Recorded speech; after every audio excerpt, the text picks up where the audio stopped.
Wow, grabe guys, no? Napakaganda bumili ngayon ng Matic kasi bumaba yung Matic coins ngayon, 36.45. So ngayon, ituturo ko sa inyo paano ba bumili ng Matic coins, no? So dadaan tayo dito sa Binance, no? Pero kung wala kang Binance, pwede ka mag-direct bumili sa akin, no? Dito tayo sa Binance. So unang gagawin natin ay bibili tayo ng USDT, no, sa Binance. Dito tayo sa P2P, sa funding. Dito yan, funding. Tapos P2P. Bibili tayo ng USDT muna, no? USDT. So, ang gagawin natin yung payment method is GCash. Tapos, confirm mo lang. Tapos, hanap ka dito ng mga limit, no? So dito 20,000. So bibili lang tayo mga 3,000 lang, no? 3,000 bibili tayo ng abang mura ngayon. Ito may 5, no? 15.5 or 4. Dito 1,000. Ito. Sobrang mahal ng USDT, no? Sobrang mahal pala ng USDT ngayon. Tumaas yung USDT. Okay, try na tayo dito. Ito lang pinakamura, 59.04. Yung buying rate ng USDT is 59.04. I-replace natin ulit. Yun talaga siguro. 59. Ito kasi yung mga limit. Tingnan natin. 5, 20,000. Dito kasi titingin kung magkano yung bibilihin mo. Limit mga sa 4,000 lang. Okay, ito 5,000, 5,59, 10. Dito na lang. Ito 1,000 to 14,000. Yan, no? 1,000 to 14,570. So, i-click na natin dito, buy.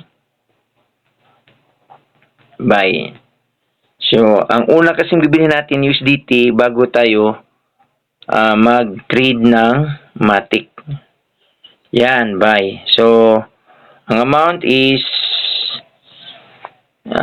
check natin magkano ba yung laman GCash natin. Ibili natin ng Matic. Buksan natin. Ay, nag-log out. Sige, mga 4,000. Okay? 4,000 ang bibilihin natin. Dito, ilagay na natin dito amount. 4,000. Yan. Tapos, i-click natin dito buy USDT. Yan. So, i-click natin dito yung view payment details. So, sino po yan? So, ito yung merchant na papadala natin. Mobile number, Emilson Im. So, i-click natin yung parang papel, i-copy natin yan. Copy. Ayan, na-copy na, successful, copy. So, punta tayo sa GCash. Padalhan natin ng 4,000. So, login muna ako, saglit. Okay, naka-login na tayo sa GCash. Padalhan natin siya ng nag-loading. Nag-loading siya. Yan. Bili tayo. Yan, okay. I-paste natin yung mobile number sa merchant. Bakit ang naka-copy is pangalan? Saglit ha. Kailangan yung mobile number. Dito tayo sa mobile number. Bakit ang maka-copy is pangalan? Saglit ha. Pati kasama yung pangalan na copy. Yan, bakit yung ayaw ma-copy yung number lang. I-highlight lang natin dito. Ayaw Hindi. Yung pangalan at mobile number yung sulat lang natin kasi makasama yung 0927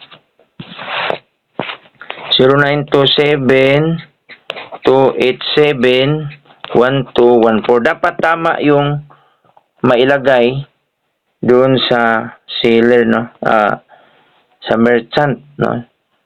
0927 kasi baka mapunta sa iba. 07287-71214. Okay? 0927-287-1214. Bakit nagkamali? Ano? Siguro tanggalin itong 0. 27287-71-71214. Tama ba? So, check natin.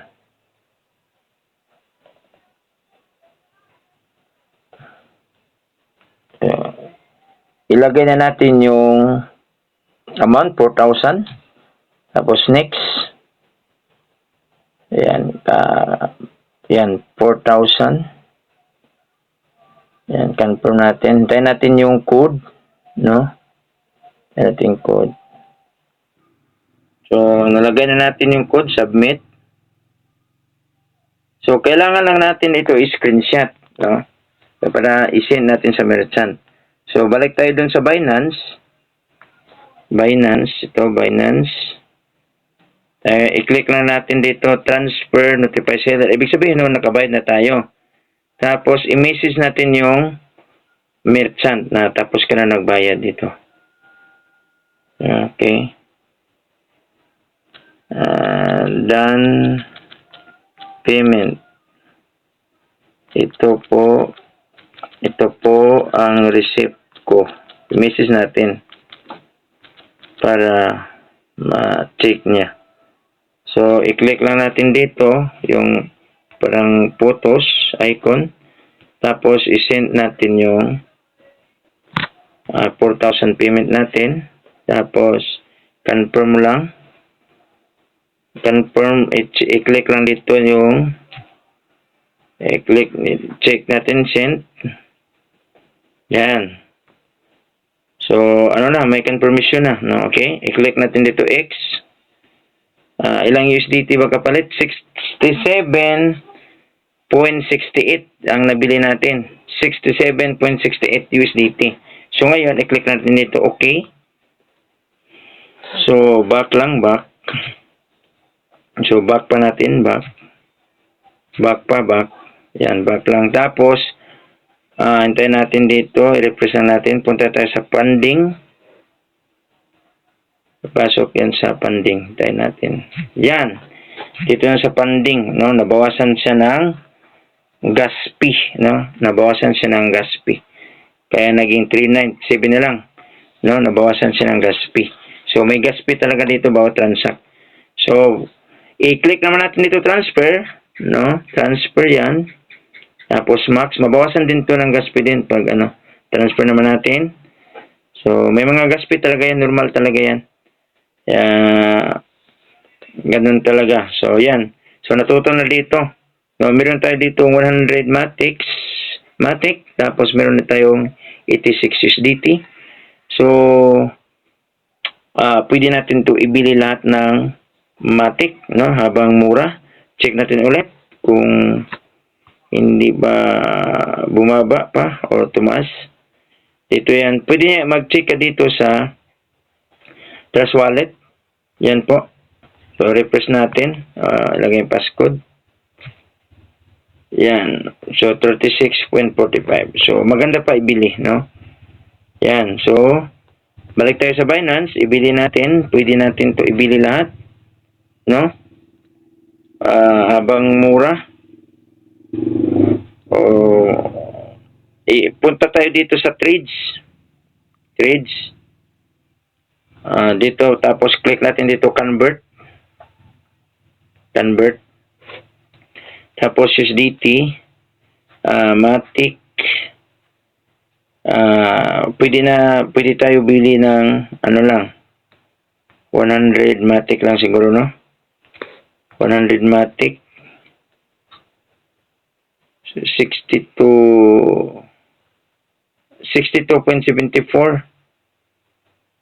ang niya, yung USDT na bayad, 62. So, 100. So, i-click natin yung preview conversion. Convert. Yan. View history. So, nakabili naman ulit tayo ng 100 Matic. Tingnan natin kung tira tayo sa USDT. Check natin. Tingnan natin na wala pa, nag-process pa to.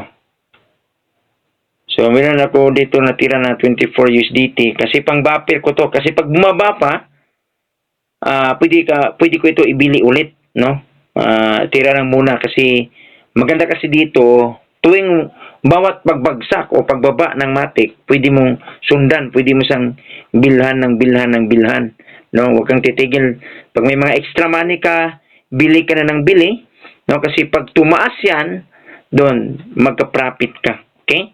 So, meron tayong 200 Matic. So, ngayon, halimbawa, wala kang Binance sa hindi ka makabili. So, pwede kang bumili sa akin ng Matic, no? Ako magsisend sa'yo, tapos ipadala mo lang sa GCash ko, bigyan kita ng Matic. So, ngayon, paano ko ba ilipat doon sa Trust Wallet mo? So, halimbawa, ito, nasa Binance ko to, dalhin ko to sa aking, halimbawa dito sa Trust Wallet ko. Dito. So, dito, hindi ka matakot kasi yung pira mo na Matic Coins, ikaw may hawak niyan. Basta't nasa Trust Wallet mo na at nasa Binance, kontrolado mo yan. Anytime, pwede mo rin yan ibinta pag tumaas siya. No? Halimbawa dito, Matic. I-click lang dito Matic. Tapos, i-click lang dito Receive. So, ito yung wallet address mo. No, kung sa GCash, SIN number. Pag sa crypto is wallet address. So, ito yung wallet address. I-click lang dito, copy. So, ito, halimbawa, ito yung wallet address mo. Bumili ka sa akin, sindan kita. No, copy. Tapos, punta ko sa Binance. Yan, ganyan. Tapos, click ko lang dito, withdraw. Withdraw, tapos, halimbawa, ubusin ko to. I-paste ko lang dito. And tapos, ang network niya is, tandaan mo yung network ha, Polygon rin. Pag napasa mo na yung wallet address mo, papasahan kita at papasok yun doon sa account mo. So, ganun po. No? So, pag ando na, update kita na pumasok na sa Trust Wallet mo, i-check mo lang dito sa Trust Wallet mo. Dito. Punta ka sa Trust Wallet. No? Tapos, ilagay mo yung passcode mo. Tapos, i-check mo dito sa Matic. Dito po. I-click mo lang dito Matic kung pumasok na yung coins mo. At makita dito lahat ng transaksyon. Halimbawa, may bumili. Ayan, negative. Ibig sabihin yan, may nabawasan. Bininta mo na yung negative. Yung positive dito, yun, ibig sabihin yan, pumapasok. Sa account mo, itong negative 75, 5.4, yan ang bininta ko na. No? Itong 14, yan mga transaction ko. Bininta ko. Yung mga kulay green, yan ang binili ko. Ito naman, kulay green, binili. Yung negative, yun ang binibinta. Okay? So, I hope may natutunan kayo sa kung paano bumili ng Matic Coins. Habang bumabagsak, pwede tayo nang bumili. Okay? Thank you for watching po. This is Coach Jonathan Halop. Magsasabi sa inyo, never stop learning, then earning will also be unstoppable. To God be the glory po. Bye-bye and God bless.